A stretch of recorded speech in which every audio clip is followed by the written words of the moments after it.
appalling atrocities, and I saw things that I never would have expected to have seen in any healthcare setting.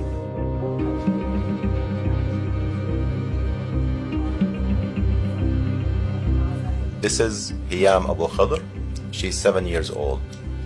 She is one of the victims of the war in Gaza.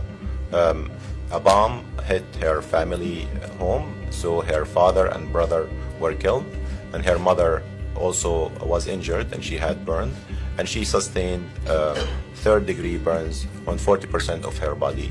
This is what post-traumatic stress disorder looked like in the face of a child who's 7 years old. She was supposed to be evacuated to Egypt, and she waited for weeks before she was eventually evacuated, and she died 2 days after evacuation because it was too late.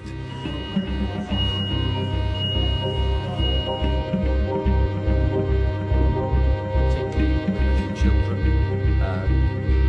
the most devastating burns in small children. One child that I'll never forget had burned so bad you could see her facial bones.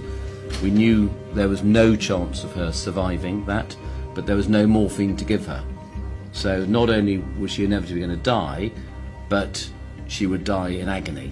And what made it even worse, that there was nowhere for her to go and die. So she was just left on the floor of the emergency department to die.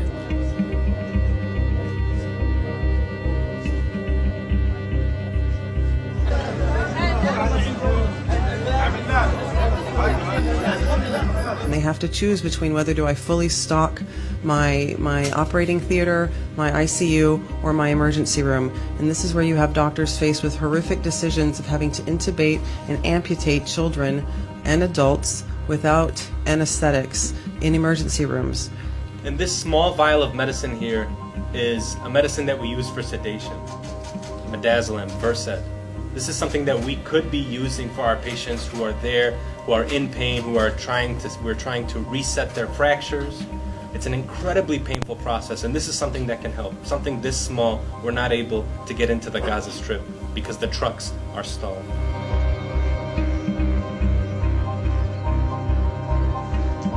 I spent some time a while ago looking up the definition of genocide in a variety of dictionaries, and what is going on in Gaza fulfills every single definition of genocide that I have read. So there's no doubt in my mind that's what's going on. I saw the most appalling